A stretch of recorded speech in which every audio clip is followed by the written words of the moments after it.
உருளைக்கிழங்கு வச்சு இப்படிலாம் கூட பண்ணலாமான்ட்டு நானே ஷாக் ஆயிட்டேன். ஸோ என்னோட ஒரு 3 வருஷம் ஓல்டு ஓணம் சாரீக்கு வந்து நியூ மேக் ஓவர் குடுக்கலான்னு நான் யோசிச்சேன். ஸோ நெறைய இந்த மாரி ஹேண்ட் பெயிண்டட் சாரீஸ் வந்து ட்ரெண்டிங்கில இருக்கு. நம்பளும் ட்ரை பண்ணுவோம் அப்படின்னு சொல்லிட்டு, இந்த உருளைக்கிழங்க ஹாஃபா கட் பண்ணிட்டு, அதில ஒரு லோட்டஸ் டிசைன் வரைஞ்சிட்டேன். நான் அத அப்படியே இந்த மாரி கட் பண்ணி எடுத்துக்கிட்டேன். அப்புறம் ஃபேப்ரிக் பெயிண்ட் எடுத்து அதில இந்த மாரி பெயிண்ட் பண்ணிட்டு, ஒரு வேஸ்ட் கிளாத்ல வந்து பிரிண்ட் பண்ணி பார்த்தேன். நல்லா தான் வந்துச்சு. சரி நம்ம வந்து சாரீல பண்ணிருவோம் அப்படின்னு சொல்லிட்டு, சாரீ கீழ வந்து ஒரு வேஸ்ட் கிளாத் வச்சுட்டு தான் பண்ணணும். இல்லைனா வந்து பேக் சைடு வந்து ட்ரான்ஸ்ஃபர் ஆகுது.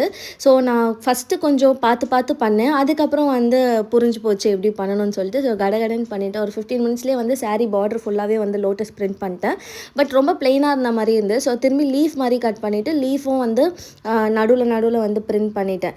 ஸோ முந்தானிக்கு நம்ம வந்து கொஞ்சம் டிஃப்ரெண்ட்டாக ஹேண்ட் பெயிண்டிங் பண்ணிடலான்னு சொல்லிட்டு லோட்டஸ் டிசைன் தான் நான் ஒரு அவுட்லைன் மாதிரி பென் வச்சு ட்ரா பண்ணிட்டேன். அண்ட் சேம் ஃபேப்ரிக் பெயிண்ட் வச்சே பெயிண்ட் பண்ணிட்டேன். அண்ட் கலர்ஸ் நான் கொஞ்சம் மிக்ஸ் பண்ணி தான் யூஸ் பண்ணியிருந்தேன். அண்ட் இது வரைக்கும் ஃபேப்ரிக்கில் பெயிண்ட் பண்ணதே இல்லை. ஸோ அதனால் எனக்கு இது ரொம்பவே டைம் எடுத்துருச்சு. முடிக்கும்போது நைட் 3 மணி ஆயிடுச்சு. ஸோ நான் உங்களுக்கு ஸ்டைலிங் வந்து பார்ட் 2ல ஷேர் பண்ணுறேன். பை.